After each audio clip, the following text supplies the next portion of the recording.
সুপ্রিয় দর্শক, আমি মুস্তাফা জানি সবাইকে স্বাগত জানাচ্ছি সম্পাদকীয়তে। আজকের বিষয় ঈদের নিরাপদ ঘরে ফেরা।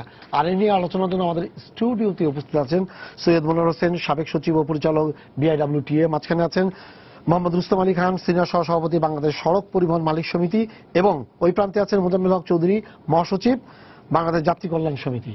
তবে আলোচনা শুরুর আগেই চলুন দেখিনি এখনকার প্রধান সংবাদগুলো। আহসানুল্লাহ মাস্টার হত্যা মামলায় বিএনপি নেতা নুরুল ইসলাম সহ 6 জনের মৃত্যুদণ্ড বহাল, 9 জনের যাবজ্জীবন। এ হত্যাকাণ্ড গণহত্যা শামিল, আদালতের পর্যবেক্ষণ।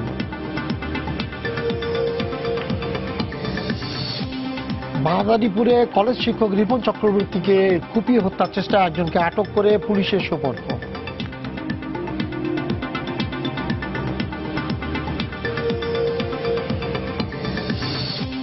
জঙ্গিবাদ দমনে বাংলাদেশের জিরো টলারেন্স নীতির ভূয়সী প্রশংসা করেছে সারা বিশ্ব। সংসদে প্রধানমন্ত্রী সন্ত্রাস দমনে একসঙ্গে কাজ করতে সম্মতি।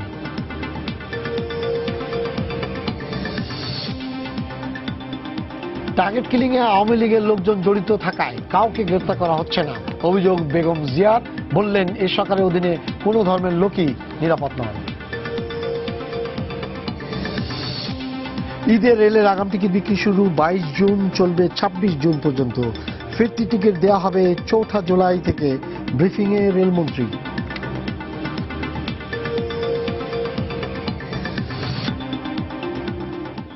আপনাকে করি, মানুষ নিরাপদে ঈদের পরে, ঈদের শেষ পর্যায়ে এসে, ঈদের আগে ঠিক নিরাপদে বাড়ি যেতে চায়। সেটা লঞ্চে হতে পারে, বাসে হতে পারে, বিমানে হতে পারে, তারপরে রেলে হতে পারে। কিন্তু এখন যে সময়টাতে আমাদের ঈদ আসছে সেটা একদম পুরা মোটামুটি বলা যেতে পারে বর্ষা মৌসুম।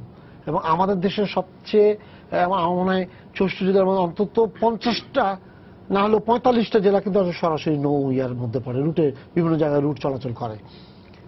কিন্তু প্রতিবারই দেখা যায় যা বলা হয় যে আমরা এই ব্যবস্থা নিয়েছি, এই ব্যবস্থা নিয়েছি, কিন্তু বাস্তবে দেখা যাচ্ছে আমরা যখন লঞ্চগুলো দেখছি, কোনো লঞ্চেরই হয় ফিটনেস নিয়ে গন্ডগোল, নাহলে তার লোডিং নিয়ে গন্ডগোল, বা প্রচুর লোক থাকছে, ওভারলোডিং করছে।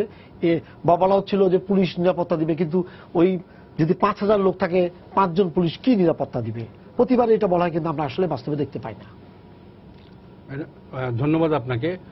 তো বিষয়টা হচ্ছে যে আমাদের যে অর্থাৎ সক্ষমতা, যাত্রী বহনের সক্ষমতা অথবা যাত্রী এক জায়গা থেকে আরেক জায়গায় স্থানান্তরের যে ক্ষমতা, আমাদের জাতীয় ক্ষমতা অর্থাৎ প্রাইভেট সেক্টরের যে সমস্ত লঞ্চগুলি আছে এবং পাবলিক সেক্টর মানে BIWTCর যে সীমিত ক্ষমতা আছে, সেই ক্ষমতার তুলনায় কিন্তু পরিবহন চাহিদা এই উৎসব, বিশেষ করে ঈদুল ফিতরে অনেক বেশি, প্রায় 10-12 গুণ বেশি। আমরা ধারণা করতে পারি যে আপনার এই ঈদের মৌসুমে আপনার নৌপথ অর্থাৎ ঢাকা সদরঘাট থেকে দক্ষিণাঞ্চল এবং চাঁদপুর মধ্যাঞ্চল এই সমস্ত এলাকায় প্রায় 10 লাখ লোক যাতায়াত করবে। তো 10 লাখ মানে দৈনিক, আমি 10 লাখ লোকের কথা বলছি না, হয়তো আরো কিছু কম হবে, কিন্তু এই ক্ষমতা কিন্তু আপনার কম্বাইন্ড ক্যাপাসিটি নাই। সুতরাং সেই ক্ষেত্রে যে সমস্ত বিষয়গুলি হয়, সেখানে কিন্তু আপনার কোন ক্রমেই কিন্তু যে বিদ্যমান লঞ্চগুলি আছে, যেগুলি নিয়মিত চলাচল করছে, সেইগুলির সক্ষমতা অথবা সেইগুলির নিরাপত্তা কিন্তু আরো বৃদ্ধি করা হয় না।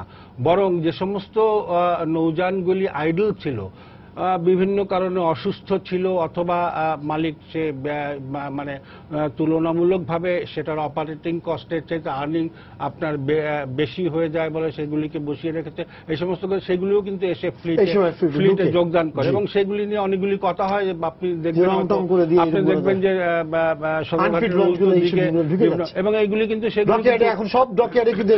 এক্স্যাক্টলি, এবং সেগুলি কিন্তু আপনার চলাচলের কাগজপত্র পেয়ে যায়। এই সার্ভিস সার্টিফিকেটটা ইস্যু করা হয় ডিপার্টমেন্ট অফ শিপিং থেকে, এবং ডিপার্টমেন্ট অফ শিপিং থেকে যখন সার্ভিস সার্টিফিকেট একটা লঞ্চকে একটা অক্ষম, অচল অথবা আপনার যে কোনো দুর্যোগ অথবা ইয়ে করার মতো ক্ষমতা যার নাই, তাকেও যদি চলাচলের অনুমতি দেওয়া হয়, সেক্ষেত্রে BIWTA কিন্তু তাকে চলাচল করার বা বাধা দেওয়ার কোনো আপত্তি থাকে না। এই অবস্থায় চলে আসছে। তো সেই ক্ষেত্রে আমরাও কিন্তু মানে আপনার সমন্বয় হয়েছে, এইটা সমন্বয় করার কিন্তু একটা সরকারি নির্দেশ আছে। সেটাকে বলা হয় ইথ প্যাসেঞ্জার ম্যানেজমেন্ট প্ল্যান।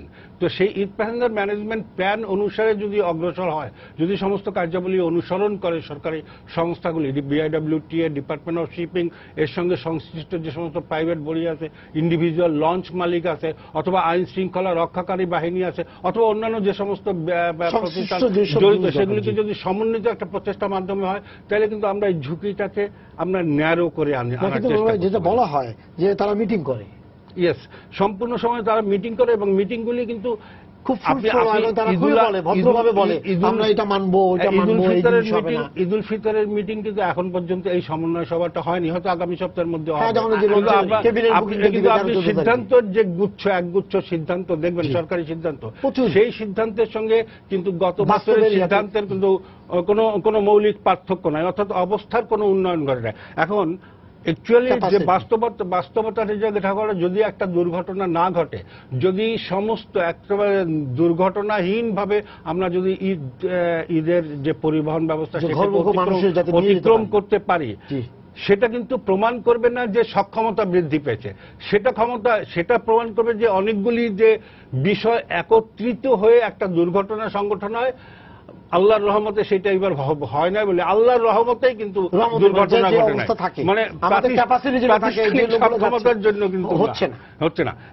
এখন এইগুলির ব্যাপারে আপনার যে আমরা নতুন করে যে সমস্ত সরকারি নীতি চালু করা হয়েছে, এগুলো অত্যন্ত যুগোপযোগী, এবং সেইগুলিকে যদি অনুসরণ করা হয় তাহলে কিন্তু অনেকগুলি, কিন্তু সেগুলি কিন্তু অনুসরণ করা হয় না।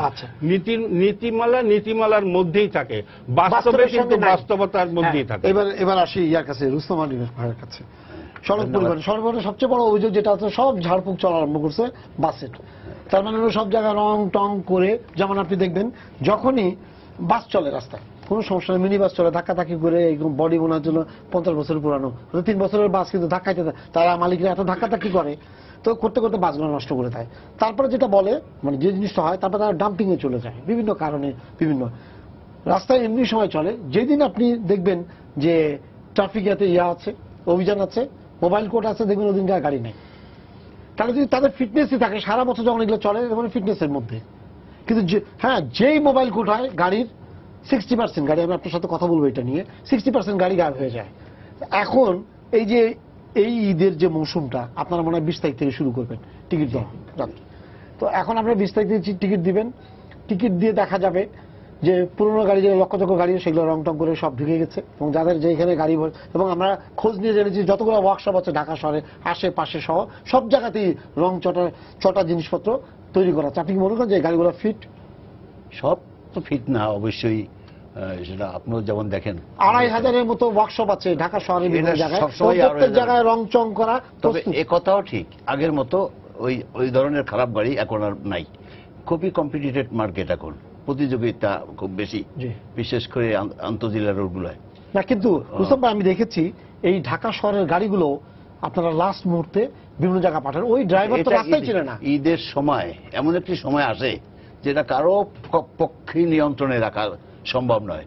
অর্থাৎ এমন সময় আসে, এলাকার লোকজন বাধ্য করে একজন ড্রাইভারকে ওই বাস নিয়ে, যে বাসটা রোডের জন্য ফিট না, সেই বাসটাকে চল আমরা একত্রে নিয়ে যায়। বলেন, এইবার আপনারা রাস্তা নিয়ে এতদিন ধরে বলা হয়েছে, এইবার রাস্তার অবস্থা কি আসলে? রাস্তার অবস্থা আগের চেয়ে ভালো, তবে এখনো বলতে পারি না 100% ভালো। গতবার যে অধিকটা হচ্ছিল 4 লেন, 4 লেন, 6 লেন, 4 লেনও 100% পরিপূর্ণ হয়নি। আচ্ছা, এটা কিছুটা যে আপনারা যে অভিযোগটা করেন যে ট্রিপ, যে দেখেন একটা গাড়ি যায় সারাদিন বসে থেকে ঘুমাইতে থাকে, যেতে যেতে যায় পথে, আমরা 7 ঘন্টা ধরে রাখি বা 6 ঘন্টা ধরে রাখি, যাচ্ছি হলো 12 ঘন্টায়। আপনার যেটা বলেন, তার মানে হলো যে জ্যামের কারণে। আপনি কি এবার আশা করছেন যে এই জায়গাগুলো, আব্দুল্লাহপুর থেকে ওদিকে চান্দিনা, মানে এই জায়গাগুলোতে এখনো সেই একদম ফ্রিলি এখান থেকে বের হয়ে যাবে ঢাকা থেকে, সেই আশা আমিও করি না। তবে আমরা সকলের প্রচেষ্টা আছে, আমরা গাড়িগুলোকে যাতে স্বচ্ছন্দে বের হয়ে যেতে পারে তার ব্যবস্থা করব। আমাদের পরিবার মালিক, শ্রমিক, যে সংগঠনের নেতৃবৃন্দ, কর্মী আছে, আমরা এই যে 14টা আছে ঢাকা শহরের বের হওয়ার রাস্তা, ইন করার রাস্তা, এই জায়গায় আমরা যানজট নিরসন রাখার জন্য প্রশাসনের সহযোগিতা করব সার্বক্ষণিকভাবে। পুলিশ বলছে যে গাড়িতে এবার তারা গাড়ি ছাড়ার আগে তারা চেক করবে সেটা ড্রাইভার না হেল্পার। না, সেটা করুক। হ্যাঁ, আমরা মানে চাই না বলছে। আমাদের গাড়ি, কিন্তু আপনি কি নিশ্চয়তা, কারণ ওরা কিন্তু বুঝতে পারবেন, আপনি কি নিশ্চয়তা দিবেন যে না আপনি আপনার মালিক সমিতি কোনো কন্ডাক্টর দিয়ে, কন্ডাক্টর বা হেল্পার দিয়ে কোনো helper দিয়ে গাড়ি চালাবেন না। ড্রাইভিং সিটে উঠতে দেব না, না, মানে এটাই এই আমাদের নিশ্চয়তা। এই নিশ্চয়তা। কিন্তু অধিকাংশ ক্ষেত্রে যখন দেখা যায় অ্যাক্সিডেন্ট গুলো হয়েছে সেই জায়গায় হেল্পার গাড়ি চালাচ্ছিল। এটা কখনো, এইটা আমাদেরও ওই যে এখান থেকে চলে গেল আমাদের একজন ড্রাইভার, তার জি। গাড়ি নিয়ে চলে গেল, জি। প্রতিমধ্যে হেল্পারের কাছে গাড়ি দিয়ে সে তারপর তার বিরুদ্ধে কোনো ব্যবস্থা নেন না? না, মাঝে ব্যবস্থা তো মানে নেই। আপনাদের সুপারভাইজার কি বলে যে গাড়ি চালায়, না সুপারভাইজার গাড়ি চালানো আরম্ভ করে দেয়? আপনাদের তো একজন সুপারভাইজার এরকম থাকে। হয়, কিছু কিছু হয় না তা না, হয় হয়তো মারাত্মক দুর্ঘটনা মাঝে মধ্যে ঘটে, জি। এবং তখন তো ক্ষয়ক্ষতির সমস্ত দায়ভার মালিকদেরকে নিতে হয়, অন্যরা কেউ নেয় না, অন্য যেই বলুক কেউ নেয় না, সমস্ত ক্ষয় খরচ ক্ষতিপূরণ সবই মালিকদেরকে নিতে হয়। তাই- তবে এই খরচ, একটি জীবন হানি হলে এই খরচ তো আর আমরা দিতে পারবো না, ওটা তো কারোর জন্য সম্ভব নয় পূরণ করা। তা আমরা চাই না এই ধরনের দুর্ঘটনা ঘটুক। আমরা সবসময় ড্রাইভারদেরকে বলি যে তোমরা এই যাত্রী সাধারণকে নিয়ে কখনো, আচ্ছা, আপনারা যখন একটা মানুষ মারা যায় তাদের ক্ষতিপূরণ কি দেন আপনারা মালিক সমিতি?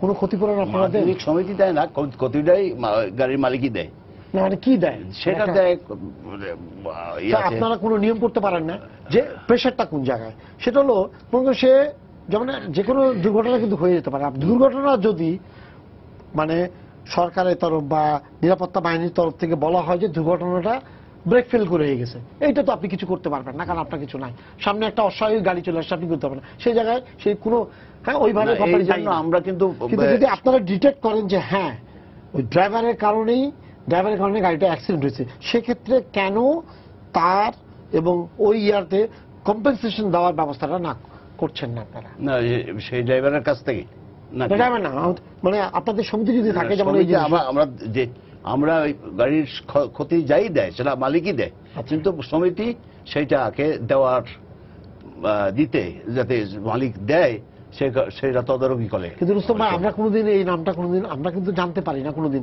আপনারা যে টাকা দেন, যেমন সরকার যখন মারা যায় তখন বলে যে 20,000 টাকা দিলাম, 50,000 টাকা আহত হয়েছে তো 20,000 টাকা দিলাম, কিন্তু কখনো আমরা জানতে পারিনি, আমি জানি না আমি ওনাকে ধরবো এই বিষয়টা নিয়ে, কারা কারা আমার জানা মতে কখনো এই জিনিসটা ঘোষণা আকারে আসেনি। এটা একবার স্পেসিফিক নাই যে এত টাকা করে দেই, কিন্তু টাকা দেওয়া হয়। এখন দেখেন আপনি যদি 500 টাকা দেন, 500 টাকা তো হয় না, 5,000 টাকা হয় না, এই দিন নাই এখন না, কিন্তু তাহলে তো আপনাকে ঘোষণা দিতে হবে। এরশাদ সাহেবের আমলে হ্যাঁ। কি হয়েছিল, 20,000 টাকা করে জি। দিবে, সেটা জি। বিমার একটা করে জি। দেওয়া হয়েছিল, ওই বিমার মাধ্যমে টাকাটা সে পাবে, ওই যেই ক্ষতিগ্রস্ত হবে বা একাধিক লোক যদি ক্ষতিগ্রস্ত হয়, একাধিক লোকই সেই টাকা পাবে।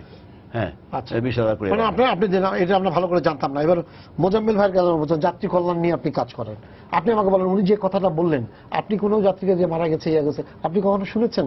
যাত্রীদেরকে ইয়া করা হয়েছে আপনার নলেজে আছে? এই ধরনের কোনো যেটা ঘোষণা আছে এটা কাগজে পত্রে থাকতে পারে, এটা বাস্তবিকতে আছে বলে আমাদের দুর্ঘটনা করছে, বাস্তবিকতে আমাদের 30 জন 10 জন মারা গেছে, তাদেরকে যেমন সরকার তরফ থেকে বা ওইখানকার জেলা প্রশাসক যেখানে হয়েছে জেলা প্রশাসকের পক্ষ থেকে বলেছে 5,000 টাকা আমরা ক্ষতিপূরণ দিচ্ছি, কোনো সময় বড় বা কোনো সময় বলছি লোক মারা গেলে 10,000 টাকা দেয়। দিচ্ছি, এটা কিন্তু আপনি যে কল্যাণ করছেন যাত্রীদের কল্যাণে কখনো জানতে পেরেছেন যে ওনারা টাকা দেন? না, এটা যদি আমাদের কিন্তু প্রতিদিন খবরের কাগজে বিচ্ছিন্ন বিক্ষিপ্তভাবে শত শত ঘটনা আসছে, সড়ক দুর্ঘটনা শত শত ঘটনা আসছে, 2 জন 1 জন 3 জন মারা গেছে, এইরকম ঘটনায় ক্ষতিপূরণ পাওয়ার কোনো নজির আমাদের কাছে নাই। কিন্তু বড় ধরনের কোনো অ্যাক্সিডেন্ট যদি হয়, একসাথে 20 জন 25 জন মারা গেছে, তখন কিন্তু মিডিয়াগুলো সরব হয়ে ওঠে। মিডিয়া সরব হওয়ার কারণে প্রশাসনের পক্ষ থেকে ডিগলার দেওয়া হয়, ডিগলারটা দেওয়া হয়, কিন্তু ডিগলারের এই টাকাটাও ঠিক মতো কিন্তু এই ক্ষতিগ্রস্ত যারা তাদের মিডিয়াতে প্রচার পর্যন্ত পায়, পরবর্তীতে সঠিকভাবে এই যে ক্ষতিগ্রস্তদের কাছে পৌঁছায় না। আমি যদি এই একদম কাছের একটা ঘটনা বলি, গত মাসের 25 তারিখে একটা ঘটনা ঘটেছিল রংপুরের তারাগঞ্জে। ঘটনাস্থলে আমি নিজে গিয়েছিলাম, আমি খবরটা পাওয়া মাত্রই ঢাকা থেকে রওনা দেই, গিয়ে আমি ক্ষতিগ্রস্ত সবার সাথে কথা বললাম, যারা ওই সংশ্লিষ্ট থানার সাথে কথা বললাম, প্রেস ক্লাবে সাংবাদিকদের সাথে মত বিনিময় করলাম, সবার সাথে সাক্ষাৎ করলাম। কিন্তু আমরা পত্রপত্রিকায় একটা ইয়া দিয়েছি দেখেছিলাম জেলা প্রশাসনের পক্ষ থেকে ক্ষতিগ্রস্তদের 5,000 টাকা করে ক্ষতিপূরণ দেওয়া হবে এবং উপজেলা প্রশাসনের পক্ষ থেকে 3,000 টাকা করে ক্ষতিপূরণ দেওয়া হবে। কিন্তু আমরা বাস্তবিকতা যেটা দেখলাম, ওখানে 16 জন মানুষ মারা গিয়েছে। এই 16 জন মানুষের প্রত্যেক পরিবারকে 3,000 টাকা পর্যন্ত তাদের পকেটে পৌঁছেছে, তাদের হাতে পেয়েছে, এরকম তথ্যপাত্র আমরা এখনো পর্যন্ত তাদের সাথে আমরা যোগাযোগ রাখছি। এই ক্ষতিপূরণের টাকাটা আমরা পেয়েছে, শুনেছি। কিন্তু ডিগলার দেওয়া হয়েছে, অনেকগুলো টাকা দেওয়া হবে জেলা প্রশাসনের পক্ষ থেকে, বিভাগীয় কমিশনের পক্ষ থেকে এবং স্থানীয় সাংসদের পক্ষ থেকে। যে রকম ডিগলারগুলো দেওয়া হয়েছে, পত্রপত্রিকা মিডিয়ায় প্রচার হয়েছে, মিডিয়ার এই রিপোর্ট যখন বন্ধ হয়ে গেছে তখন কিন্তু তাদের আর খোঁজ খবর কেউ নিচ্ছে না। আজ পর্যন্ত এই একটা অ্যাক্সিডেন্টে প্রায় 100-র বেশি মানুষ পঙ্গু হয়ে হাসপাতালে পড়ে আছে, রংপুর হাসপাতালে। আমরা নিয়মিত যোগাযোগ রক্ষা করছি, কিন্তু তাদের পাশে আর কেউ দাঁড়াচ্ছে না। এদের চিকিৎসা নেওয়ার জন্য কেউ ব্যবস্থা নিচ্ছে না, কোন ধরনের অথরিটির পক্ষ থেকে আর কোনো ব্যবস্থা নেওয়া হচ্ছে না।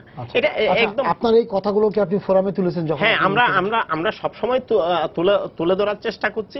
এইরকম আমরা জনগুরুত্বপূর্ণ ইস্যুগুলো এখন তুলে ধরছি বলেই এখন সরকারের ফোরামগুলো থেকে আমাদেরকে বাদ দেওয়া হচ্ছে।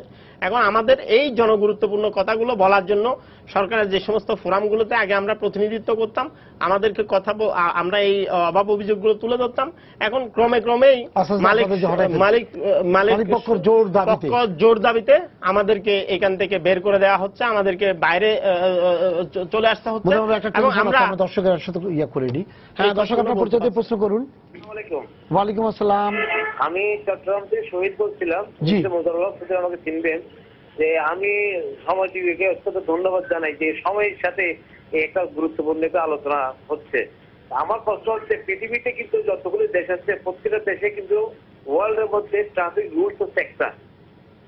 আপনি পৃথিবীর যে দেশে যাবেন যেন আইন মানে যানবাহন সম্পর্ক ট্রাফিক আইন হচ্ছে একটা। শুধু একটা জিনিস ডিফার করে, একটু বাম সাইডে চলে কেউ গাড়ি চালায়, কেউ ডান সাইডে চালায়, এটাই পার্থক্য। কিন্তু গাড়িগুলো নিয়ন্ত্রণ করে, আপনার ড্রাইভিং লাইসেন্স নিয়ন্ত্রণ করে, সবকিছু নিয়ন্ত্রণ করে ট্রাফিক ডিপার্টমেন্টে। যারা আইন প্রয়োগ করবে তারা নিয়ন্ত্রণ করবে।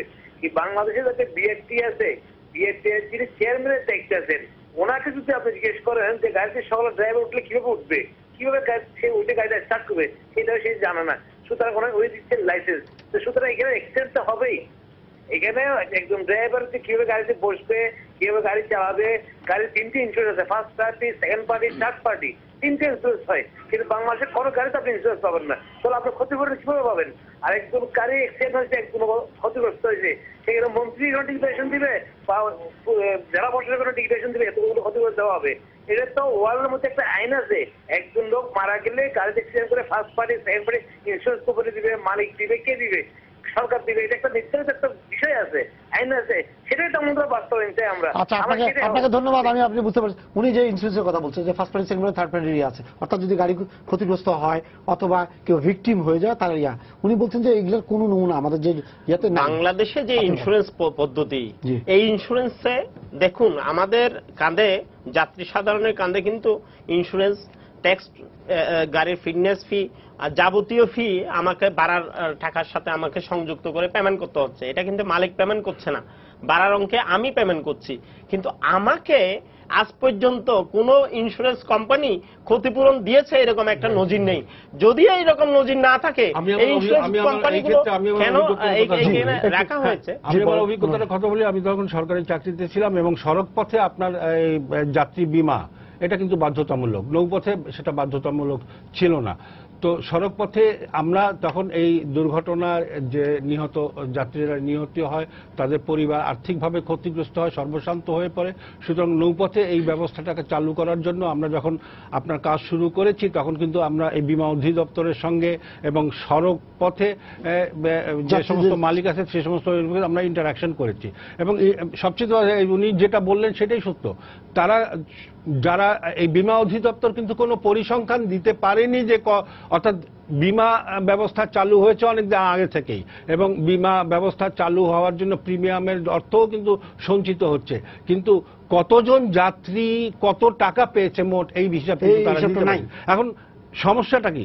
এটা সরকারি অথবা যে কোনো বীমা কোম্পানির মধ্যে যদি আপনি এটাকে ঢুকিয়ে দেন তবে সেই অর্থ পরিশোধের ক্ষেত্রে অনেকগুলি চেকলিস্ট তাদেরকে অতিক্রম করতে হবে। 1 নম্বর চেকলিস্ট হচ্ছে তার যে আমি যদি আমি যদি দাবি করি যে আমার সন্তান এই বাসটার মধ্যে ছিল, সে নিহত হয়েছে, ঠিক আছে, তো সেক্ষেত্রে যে সমস্ত কাগজপত্র আছে সেই সমস্ত কাগজপত্রের মধ্যে অন্যতম কাগজপত্র একটা টিকিট ইস্যু করা, এই টিকিট ইস্যু করার কোনো কিন্তু আমরা দিতে পারি। তো এইগুলি অতিক্রম করতে করতে যারা 10 বছর 12 বছর পায়, 10 বছর 12 বছর পেতে যে পরিমাণ অর্থ পায় সেই পরিমাণ অর্থের চাইতে অনেক বেশি হয়। এবং সেই ক্ষেত্রে কিন্তু এই ক্ষেত্রে নৌপথের এই ইয়েটা আপনার ওই বিমার মধ্যে না গিয়ে একটা ট্রাস্টি বোর্ড গঠন করা হয়েছে। আমি এই জায়গাতে একটু বলি,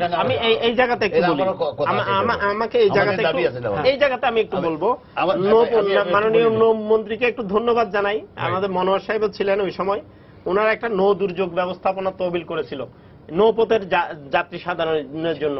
এই টাকাটা এর মধ্যে 10% টাকা দেবে মালিক এবং 90% টাকা দেবে যাত্রী সাধারণ। এখানে আমি এই বিষয়টা আমরা পর্যবেক্ষণে নেমেছি অল্প কিছুদিন ধরে। আমরা এই নৌ দুর্যোগ ব্যবস্থাপনা তহবিলে যেখানে যাত্রী সাধারণ 90% টাকা দেয়, সেখানে আমরা প্রতিনিধিত্ব চেয়েছি, মাননীয় মন্ত্রীর কাছে আবেদন করেছি এখানে যাত্রী সাধারণ একজনের প্রতিনিধি রাখা হোক। এখানে মালিকদের প্রতিনিধি আছে, শ্রমিকদের প্রতিনিধি আছে, সরকার প্রতিনিধি আছে। কিন্তু আমরা যখন একটা নৌ দুর্ঘটনা দেখি, নৌমন্ত্রীর পক্ষ থেকে ডিক্লার দেওয়া হয়, জেলা প্রশাসনের পক্ষ থেকে ডিক্লার দেওয়া হয়, যারা মারা গেছেন তাদেরকে 20,000 টাকা করে দেওয়া হবে, 10,000 টাকা করে দেওয়া হবে। এই টাকা যেটা যাত্রী সাধারণের কাছ থেকে প্রতিদিন যাতায়াতে এই যে আপনার টোল ভাড়া বাবদ নেওয়া হচ্ছে, সেই তহবিলের টাকা দেওয়া হবে, এটার ক্রেডিট নিচ্ছেন তারা। এবং এইখানে আশ্চর্যের বিষয় হলো, এখানে এই যে ইউনিয়নগুলো রয়েছে, এই ইউনিয়নগুলো কিন্তু এই যাতায়াতের এই টাকাটা লুটপাট করছে। আমরা এটা পর্যবেক্ষণটা মন্ত্রণালয়কে জানিয়েছি, বিআইডব্লিউটি কে জানিয়েছি, কোনো ধরনের ব্যবস্থা নিচ্ছে না।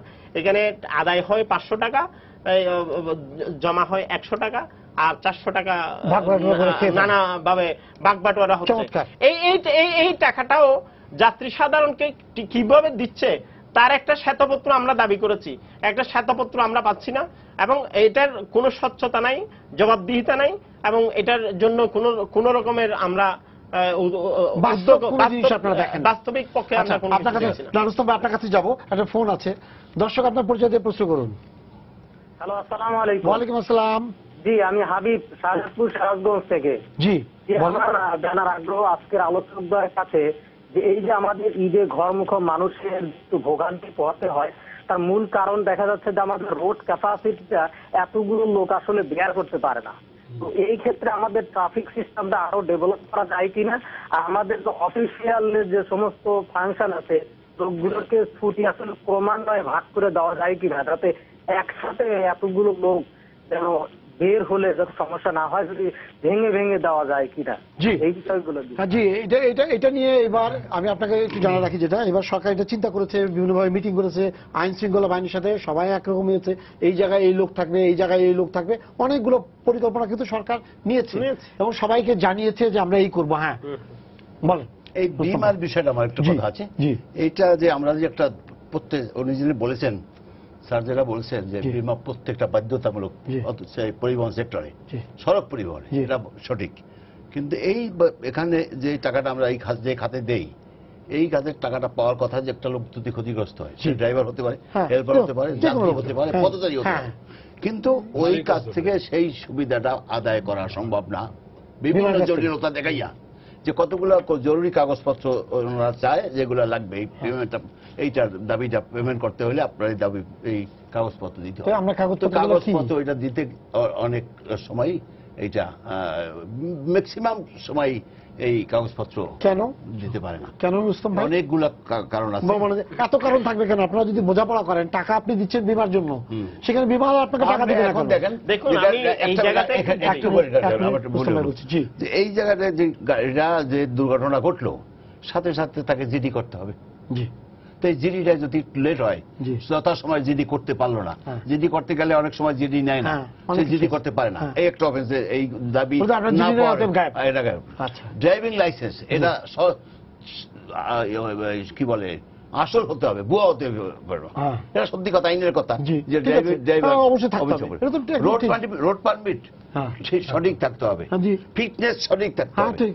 এইগুলা যে সব এই গলমিলগুলা এই গলমিলগুলো তো সব মালিকের। এই জায়গাতে আমি একটু এই যায় না, এই না, না, আপনি বলবেন না, আমি বলছি কোনো একটি আপনি জায়গাতে বলেন যদিও।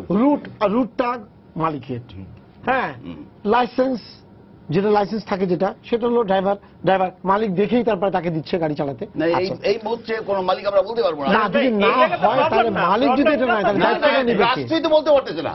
গাড়ি যা আছে বাংলাদেশে, জি ড্রাইভার সেই ড্রাইভার নাই। ড্রাইভার যারা যেখানে ড্রাইভিং লাইসেন্স আছে তার সে ড্রাইভারের সংখ্যা অনেক কম। তো সেই ক্ষেত্রে না রুস্তম ভাই আপনি বলেন আপনারা কি বিমার টাকা দেন? কারা? এই যে আপনি যেটা বলছেন। অবশ্যই বিমার টাকা না দিলে আমার আচ্ছা, আমি ওইটা না ওইটা না, হ্যাঁ। যে আপনি যেটা বলছেন যে আপনি যখন টাকাটা দেন আপনি তো বিমা কোম্পানির কাছে টাকাগুলো দেন তাই না? এই যে এই লোকটার সবকিছু বিমা নিয়ে, তো আপনি বলছেন যদি গাড়ির ফিটনেস চায়, আচ্ছা ফিটনেসটা আপনাদের, গাড়ির রুট পারমিট চাই এটাও আপনাদের, ভায়োলেট যদি আপনি করে থাকেন, আপনি ড্রাইভার নিয়োগ করেছেন সেই ড্রাইভারের ভুয়া লাইসেন্স আছে এটাও আপনাদের। আচ্ছা কোনটা যে ভিকটিম সে যদি তার সেটা, এর বাইরে হয়তো আরো কোনো তথ্য লাগে অনেক আছে, এবং গাড়ির যত ফিটনেস গাড়ির ব্যাপার যত আছে সব মালিক সমিতি। না, এখানে মূল মালিকের, সমস্যা তো কিন্তু এই জায়গাতে মালিক তো নয়। এই এতগুলো জিনিস কেন দিতে পারছে না? এখানে এই সব জটিলতার কারণে আমরা বলছি জি। এই যে বিমারির টাকাটা জি। এইখানে আমরা দিতে চাই না।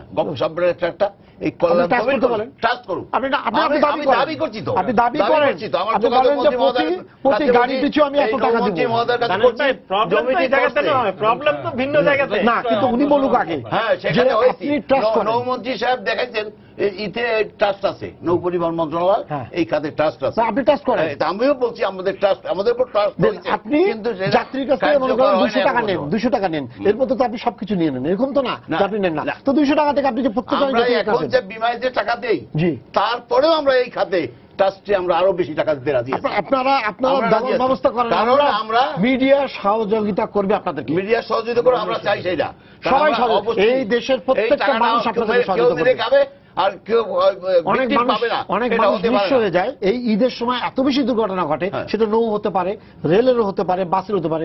তো এখন যেহেতু বর্ষা মৌসুম, কাজে নৌয়ের সুযোগটা অনেক বেশি। আপনি জানেন তো হ্যাঁ। পিনাকিয়া ছয়ে হ্যাঁ, কতজন অনেক মানুষ লোক মারা গেছে। শখানেক লোক মারা গেছে, এই নৌ আমি জানি না।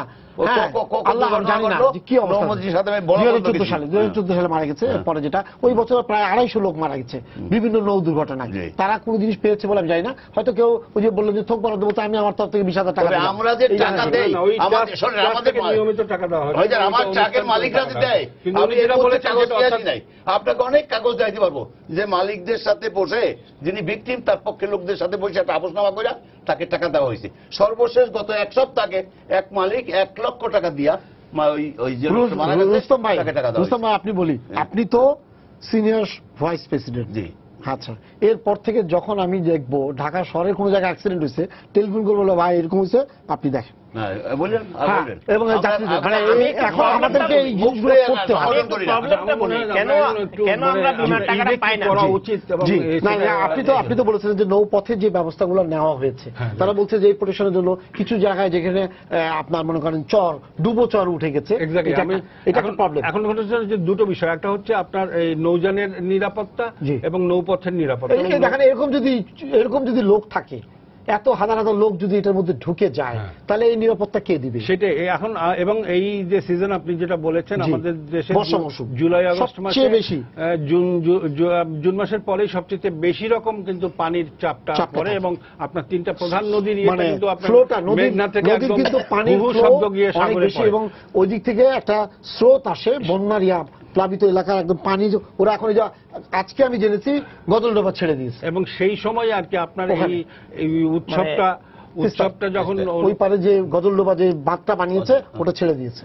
পানি এদিকে তো পানির স্রোত আপনার এমনি হাইয়েস্ট হাই ওয়াটার পিরিয়ড, জি। এবং তখন কিন্তু পানির স্রোত আপনার সবচেয়ে বেশি থাকে এবং আপনার এই চাঁদপুরের আপনার ভাটিতে আপনার এই পদ্মা মেঘনা হ্যাঁ, এই মিলিত জায়গাটা হয়ে তো রীতিমতো তারপরে বন্যা হতে এইটা থাকে, yes। ওখান থেকে শুরু করে একদম আপনার সেই এস্টুয়ারি পর্যন্ত প্রচন্ড স্রোতে কিন্তু পানি প্রবাহিত হয়ে সাগরের দিকে যায় এবং সেইটাই কিন্তু main artery of the passenger traffic, অর্থাৎ ওই পথটা বেয়েই কিন্তু আপনার ঢাকা এবং চাঁদপুর থেকে দক্ষিণ দক্ষিণাঞ্চলের বিভিন্ন গন্তব্যে যাত্রী যাতায়াত করে। এবং সেই ক্ষেত্রে এই বছর যখন সেই সময় এই অনুষ্ঠানটা হচ্ছে, ঈদের প্রধান উৎসব আমাদের জাতীয় উৎসব ঈদ উল ফিতরটা যখন হচ্ছে, সুতরাং অবশ্যই এই ক্ষেত্রে যে সমস্ত সংস্থাগুলি আছে সেই সমস্ত সংস্থাগুলিকে আপনার অতিরিক্ত কিছু ব্যবস্থা করতে হবে। বিশেষ করে যে জাহাজগুলি যাচ্ছে সেই জাহাজগুলি এই ধরনের এজিটেশন, ওয়াটারের এজিটেশনটাকে ধারণ করার সক্ষমতা আছে কিনা সেটা একটু পরীক্ষা করা দরকার, এবং সেখানে আপনার যে সমস্ত সেফটি মেজার্সগুলি নেওয়া দরকার এবং যে ভিজিলেন্সগুলি নেওয়া দরকার, বিশেষ করে চাঁদপুরের ডাউনে সেইগুলি কিন্তু অবশ্যই দরকার। এবং যে কোনো দুর্বিপাকের মধ্যে, দুর্যোগের মধ্যে যাতে সঙ্গে সঙ্গে একটা তড়িৎ ব্যবস্থা গ্রহণ করা যায়, ওই যে আমি যেটা বলেছিলাম ঈদ প্যাসেঞ্জার ম্যানেজমেন্ট প্ল্যান, সেই অনুসারে কিন্তু আপনার বিভিন্ন স্থানে স্থানে এই বিষয়টা করা যায়। ও বিশ্বব্যাংকের একটা প্রকল্প এখন বাস্তবায়নাধীন আছে, সেখানে আপনার স্টর্ম শেল্টার সৃজন করার একটা প্রস্তাব আছে। সেটা যতক্ষণ পর্যন্ত না হচ্ছে ততক্ষণ পর্যন্ত কিন্তু এইগুলি করে নিতে হবে, 1 নম্বর। 2 নম্বর হচ্ছে আপনার আরো একটা বিষয় হচ্ছে সমন্বয়ের কিন্তু প্রচন্ড অভাব আছে। আমরা শুধু কেবলমাত্র সদরঘাটে যাই এবং ঈদ প্যাসেঞ্জার ম্যানেজমেন্ট প্ল্যানে কিন্তু একটা সার্ভের কথা বলা হচ্ছে, অর্থাৎ কি পরিমাণ পরিবহন চাহিদা তৈরি হবে, এই ঈদে কি পরিমাণ লোক যাতায়াত করবে এবং প্রত্যেক দিন কত যাতায়াত করবে। এবং সেই ক্ষেত্রে আমরা দেখি সমস্ত প্যাসেঞ্জারগুলিকে আমরা এখন পর্যন্ত কিন্তু এটাকে ডাইভার্ট করতে পারি না। ঢাকার চারদিকে আপনার নদী আছে, আমরা সব সদরঘাটের দিকে যাচ্ছি, এর ফলে কিন্তু একটা প্রচন্ড ধরনের অব্যবস্থা, যানজট। আমরা মিরপুরে ডাইভার্ট করতে পারি। মিরপুর থেকে জাহাজ যদি ছেড়ে আসে, হয়তো বড় বড় জাহাজ, একদম গুটি কয়েক জাহাজ আছে অত্যন্ত বড়, যেগুলি আপনার সেকেন্ড ব্রিজ, থার্ড ব্রিজগুলিকে অতিক্রম করতে পারবে না। যে সমস্ত জাহাজ অতিক্রম করতে পারবে, অধিকাংশ জাহাজই কিন্তু অতিক্রম করতে পারবে, সেগুলিকে যদি আমরা মিরপুর থেকে আপনার গাবতলী থেকে অরিজিনেট করার ইয়েটা শুরু করি, সকালবেলা সেখান থেকে যাবে, আবার এসে আপনার ভিড়বে সদরঘাট থেকে আবার ওইখান থেকে যদি আমরা 50,000 লোককেও মিরপুরে আপনার ছড়িয়ে দিতে পারি, সেক্ষেত্রেও কিন্তু আপনার সদরঘাটের উপরে চাপ অনেকটা কমে যাবে এবং অনেকটা সহজে কিন্তু যাতায়াত করা সম্ভব হবে। আর আপনি যেটা বলেছেন, তারপর আমরা নারায়ণগঞ্জ থেকেও করতে পারি। এই বছর অবশ্য বিআইডব্লিউটি একটা কাজ করেছে, যে সেটা হচ্ছে আপনার চাঁদপুরগামী যে সমস্ত নৌযানগুলি আছে সেই নৌযানগুলিকে ছাড়ার জন্য সদরঘাট থেকে না ছেড়ে সেটা লালকুঠি ঘাট থেকে চলবে। তাতে কিছুটা সদরঘাট কেন্দ্রিক যে জাহাজ জটের সমস্যা হয় সেটা কিছুটা লাঘব হবে, কিন্তু আপনার সড়ক যানে কিন্তু লাঘব হবে না, কারণ ওইটা ওই পথ দিয়েই যাবে। সুতরাং এই বিষয়টাকে আরো একটু বিস্তৃত করে সরকার দেখবে, যদি দেখে তো সেক্ষেত্রে কিন্তু আপনার যাত্রীদেরও সুবিধা হবে এবং দুর্ঘটনার আশঙ্কা কিন্তু বেশ লাঘব করার চেষ্টা করবে। একটা বিষয় চালু করা হয়েছে, যেটা আপনি বলেছেন আপনার এই অনুষ্ঠান শুরু হওয়ার আগে আমাদের আলোচনার মাধ্যমে, সেটা কিন্তু বিআইডব্লিউটি এবছর আপনার আমি জানতে পেরেছি যে তারা টার্মিনালে আপনার 35টা টিকিট কাউন্টার করেছে এবং সেখান থেকে টিকিট বিক্রির, অর্থাৎ আগে যে বলতে লঞ্চে উঠে যেত, লঞ্চে উঠে গিয়ে তারপর টিকিট অথবা টিকিট ছাড়াই শুধু টাকা অর্থ আদায়, সেরকম ব্যবস্থাকে আপনাকে বিলোপ করার জন্য আপনার 35টা টিকিট কাউন্টার করেছে এবং 35টা কোম্পানিকে সেটা বরাদ্দ দিয়েছে এবং এখন টিকিট কাউন্টার থেকে টিকিট ইস্যু করা হবে, ডেকের টিকিট, এবং সেখান থেকে ওই টিকিট দেখিয়ে লঞ্চে আরোহণ করা হবে। এখন সমস্যা হলো যে আপনার নৌকা থেকে কিন্তু প্রচুর এইগুলিকে যদি নিয়ন্ত্রণ করতে পারে, এবং নিয়ন্ত্রণ করা উচিত, নিয়ন্ত্রণ করার কিন্তু ক্ষমতা আছে, সেই ক্ষমতাগুলি যারা প্রয়োগ করে তাদেরকে যদি আমরা একটু ভরসা দেই, তাদের উপরে যদি আরো আস্থাশীল হই। আমাদের ইন্সপেক্টরেট কিন্তু নৌপথে অত্যন্ত দুর্বল, তারা কিন্তু সার্বক্ষণিক কাজ করে এবং সমস্ত অপমান, সমস্ত লাঞ্ছনা এবং সমস্ত অপবাদ কিন্তু সেটা মাথায় নিয়ে নেয়, কিন্তু সমস্যা হচ্ছে তারা অত্যন্ত দুর্বল। আপনি দেখেন তাদের মর্যাদা, সরকারি মর্যাদা হিসেবেও তাদের দুর্বল। এখন এই সরকারি মর্যাদা নিয়ে তাদের ক্ষমতা নাই, যে আপনি দেখেন মালিকরা কোথায় আছে, মালিকরা আমাদের ক্যাবিনেটে আছে, মালিকরা আমাদের সংসদে আছে, মালিকরা আমাদের বিরোধী দলে আছে, এবং সুতরাং এই ছোটখাটো প্রাণী তারা এই ধরনের মালিকদের বিরুদ্ধে ব্যবস্থা নেওয়ার মতো কিন্তু সেই ক্ষেত্রে সরকার যদি আরো একটু স্ট্রং করে, ইন্সপেক্টরেটটাকে আরো যদি একটু স্বাধীন করে, স্ট্রং করে এবং তাদের উপরে যদি ভরসা রাখে, তাহলে আমার মনে হয় যে আমাদের আমরা শেষ পর্যায়ে আছি। রুস্তম ভাই বলেন, এইবার আমরা কতটুকু সড়ক পথে ভালোভাবে কতই চেষ্টা করতেছি, খুব কম সময় বলেন। আমাদের তো আপনি নিশ্চয়ই জানেন যে আমি পণ্য পরিবহন সেক্টরের নেতা, আমার ওই 60% পণ্য পরিবহনের গাড়ি আমরা বন্ধ রাখি ঈদের আগের 3 দিন, ঈদের পরের 3 দিন, শুধুমাত্র যাত্রী সাধারণের সুষ্ঠুভাবে যাতায়াতের জন্য। এটা কিন্তু আর্থিকভাবে আমরা কিন্তু মারাত্মক ক্ষতিগ্রস্ত হই। আমাদের মালিক শ্রমিকদের একটা গ্রুপদের কাছে আমরা খুব চাপের মুখে থাকি। তারা সত্ত্বেও যাত্রী সাধারণের সুষ্ঠু যাতায়াতের জন্য আমরা এই ব্যবস্থাটা করি এবং এটা এবারেও আমাদের ব্যবস্থা আছে আমাদের পরিবহনের মালিক। রুস্তম ভাই, এই যে একটা জিনিস, এই সুযোগটাতে যেহেতু আমাদের ক্যাপাসিটি কম, অনেক বেশি যাত্রী থাকে, বহির্মুখ যাত্রী থাকে, এই সময় দেখা গেল টিকিটের দাম বাড়াই দিচ্ছে। প্রতি জায়গায় প্রথম দিনে লাইন দিবে, বলবে যে 200 টাকা, আগে নিতাম 200 টাকা, আপনারা বলবেন সরকার নির্ধারিত টাকাই আমরা নিচ্ছি, আগে নিতাম না, হ্যাঁ ওই সময় নেই না, এই সময় আমরা নেই। কেন এই আইনটা? এইরকম একটা সময় হয়েছিল, ওই যে যেটা নির্ধারণ করছে, এখনো তাই হয়, এখনো এটা হবে। আমি আপনাকে রুস্তম ভাই আমি বলি আপনাকে, প্রথম দিনে আমরা টিকিটের লাইন দিব এবং লাইভ করব, আমরা জানবো ঠিকই যে আপনারা বেশি টাকা নিচ্ছেন। এটা হয় যে লাস্টের দিন বা তার আগের দিন যে গাড়িগুলো যাবে তারা কিন্তু সিঙ্গেল যাবে, আর আসতে পারবে না, আসলে খালি আসতে হবে। না না, ওইটা ঠিক আছে। এখন আপনার আসলে খালি আসবে, এই জন্য আপনি ডবল টাকা নিবেন আমার কাছ থেকে। আপনি কোন সময় সবকিছুই জনগণের উপর চাপাই দিবেন, কিন্তু আপনি ব্যবসায়ী করছেন, আপনি বলছেন বিজনেস করছি, বিজনেসে তো লাভ লোকসান আছে, সারা বছর আপনি লাভ করবেন, এইখানেও আপনি ডবল লাভ করবেন, কি করে হবে? কোন জায়গায় তো আপনাকে ছাড় দিতে হবে। এখানে কিন্তু একটা শুভঙ্করের ফাঁকি আছে। না, 1 মিনিট, আপনার শেষ পর্যায়ে আছি, আপনি আমাকে খালি এইটুক বলেন যে না, এইবার কেউ অভিযোগ করতে পারবে না টিকিটের ভাড়া অতিরিক্ত নেওয়ার ক্ষেত্রে। আমরা সাংগঠনিকভাবে আমাদের মালিক শ্রমিকদেরকে পরিষ্কারভাবে বলে দিয়েছি, কোন অবস্থাতে বাড়তি ভাড়া নেওয়া যাবে না। 20 তারিখ থেকে আপনারা টিকিট দেওয়া শুরু করবেন। আমরা আপনাদেরকে আপনাদের পিছনে থেকে বোঝার চেষ্টা করব আপনারা সঠিক পথে এগোচ্ছেন কিনা। আপনাদের প্রতিশ্রুতি দেওয়া, এটা গোপনে কোনো ব্যবসা করার সুযোগ নাই। অবশ্যই, হ্যাঁ, আপনারা অবশ্যই দেখবেন। আমরা আশা করব যে আপনারা ভালোভাবে করবেন। আমরা চাচ্ছি যে এটা সুষ্ঠুভাবে, যে অতিরিক্ত ভাড়া নেবেন না মহোদয়, মুহূর্তে এটা কিন্তু না, ঠিক আছে। আর আপনি শেষ মিনিটে আছেন, বলেন আপনি যাত্রীদের কি চান? দেখুন, এখানে একটা শুভঙ্করের ফাঁকি আছে, যদি আমি আপনাকে বলি, খুব কম সময়ে বলবেন। এখানে বাংলাদেশে বাসের ভাড়া নির্ধারণ করা হয় 52 আসনের বাস, কিন্তু বাংলাদেশে আন্তজেলা এবং দূরপাল্লাতে 40 আসনের বাস চলাচল করে। এখন এই 40 আসনের দোহাই দিয়ে 12 জনের ভাড়া 40 জনের উপর চাপানো হয়।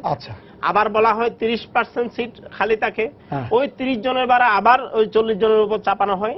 এইভাবে ভাড়াটা বাড়িয়ে ঢাকা থেকে চট্টগ্রামে আমার ভাড়া যেখানে 300 টাকা সেখানে নেওয়া হয় 480 টাকা। ওই যে নানা চলচাতুরির আশ্রয় যেটা বলে যে খালি আসবে, আমি খালি একবার বললাম। 52 আসনের কিছু লোকাল বাস চলে, এই 52 আসনের লোকাল বাসটা কিন্তু 300 টাকা ভাড়ায় আমাদেরকে যাতায়াত করায় নরমাল সময়ে। এরা ঈদের সময় ওই যে আরামদায়ক নানা শুভঙ্করের ফাঁকির কথা বলে দূরপাল্লার বাসে আমার 480 টাকা ভাড়া নেয়। এখন ঈদের সময়ে 52 আসনের বাসটি যার ভাড়া 300 টাকা, সে ওই বাসের উদাহরণ দিয়ে আমার ভাড়া 500 টাকা নিচ্ছে। ওই বাসের ভাড়া তো 500, আমার বাসের ভাড়াও 500। কিন্তু ব্র্যান্ডেড কোম্পানির বাসগুলো কিন্তু বেশি দামে নেয় না। কিন্তু এই যে লক্কর বাসগুলো, যে 52 আসনের বাসগুলো, এই যে এই শুভঙ্করের ফাঁকিটাকে কাজে লাগিয়ে ওই ঈদের সময় যাত্রীদের গলা কাটা আদায় করে। এখন এটা তো আপনি বললেন আপনাদের দাবি দেয়, এইবার আপনারা কি চান? এইবার 1 মিনিটে বলবেন। আমরা যেটা চাই সেটা হলো যে টিকিট ইস্যু পদ্ধতিতে একটা স্বচ্ছতা থাকা হোক। মালিক সমিতির পক্ষ থেকে ডিক্লার দেওয়া হোক, আমার বাস এতটি, আমার এতটি টিকিট আজকে বিক্রি করব, এতটি টিকিট আগামীকাল বিক্রি করব, এতটি টিকিট আগামী পরশু বিক্রি করব, এবং কতটি টিকিট সেল হয়েছে এবং কতটি টিকিট কালোবাজারে চলে গেল, এটা যাতে মিডিয়া মনিটরিং করতে পারে, যাত্রী সাধারণ যাতে বুঝতে পারে, বিষয়টা একটা স্বচ্ছতার মধ্যে আনা হোক। অন্যদিকে আমরা এমনিতেই জানি গণপরিবহনের মধ্যে প্রায় নিয়মিত যাতায়াতে আমাদের 40 ভাগ গণপরিবহনের সংকট রয়েছে। এই সংকটটাকে কাটিয়ে ওঠার জন্য যে সমস্ত কর্পোরেট প্রতিষ্ঠানগুলো আছে, স্কুল, কলেজ, বিশ্ববিদ্যালয়, আপনি জানেন সচিবালয়ের বেশ কিছু গাড়ি বসে থাকে, ঢাকা বিশ্ববিদ্যালয়ের বেশ কিছু গাড়ি আছে, বাংলাদেশে বড় বড় কোম্পানিগুলোর নিজস্ব যাত্রীদের যাতায়াতের জন্য যে সমস্ত গণপরিবহন বাসগুলো রয়েছে এবং অন্যান্য পরিবহনগুলো রয়েছে, এই পরিবহনগুলোকে যদি তাদের কোম্পানির কর্মকর্তা কর্মচারীদের আনা নেওয়ার কাজে যদি আমরা ব্যবহার করতে পারি, তাহলে এই যে সংকটকালীন মুহূর্তে কিন্তু আমরা একটা বিশাল বড় এহসান পেতে পারি। সেই কারণে আমরা এই সমস্ত প্রতিষ্ঠানগুলোকে দাবি করব তারা যাতে তাদের নিজস্ব বাসে যাতায়াতের জন্য নিজস্ব স্টাফদের ব্যবস্থা করেন। অন্যদিকে আমরা বরাবরই দাবি করে আসছি সেটা হলো যে গার্মেন্টস শ্রমিকদের একটা রেশনিং এর মাধ্যমে 15 রমজান থেকে ছুটির ব্যবস্থা করা হোক। আমরা দেখি ঈদের একদিন আগে বা দুদিন আগে তাদের বেতন ভাতা পরিশোধ করা হয়, যে কারণে একসাথে গিয়ে আমাদের একটা বিশাল একটা লোড পরে থাকে, যেখান থেকে আমাদের দুর্ঘটনার ঝুঁকিটা বেড়ে যায়। সে কারণে 15 রমজান থেকে রেশনিং পদ্ধতিতে তাদের একটা ছুটি দিয়ে ব্যবস্থা করা হয়, তাহলে আমরা আমরা এবার একটা সুফল আমরা পাবো বলে আমাদের সময় শেষ হয়ে গেছে। আপনাদেরকে ধন্যবাদ স্টুডিওতে আসার জন্য। সবাইকে শুভেচ্ছা জানিয়ে শেষ করছি আজকে সম্পাদকীয়। আগামীকাল আবারও দেখা হবে রাত 10টায়। দেখার আমন্ত্রণ রইল। শুভরাত্রি।